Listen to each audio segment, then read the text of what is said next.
100 grams, 200 grams. So, go na kayo sa butcheron. Sarap!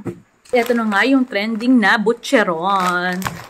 Ito na kainin natin ngayon. Ito na ulamin natin.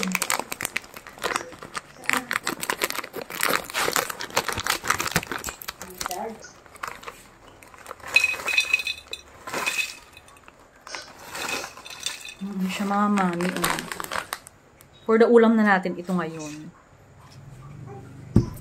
Gumawa ako ng sausawan na suka na may bawang at saka konting paminta. Man natin. Mama. Ito yung original. Ito yung regular flavor. At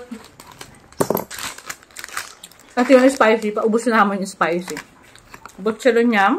Kung gusto niyo rin nito, lalagay ko dito sa yellow basket o sa kanabilang. Sarap niya mga mami. Original ito. Also spicy, masarap. Pag ganito pang ulam, Check out to sa yellow basket. Thank you for watching.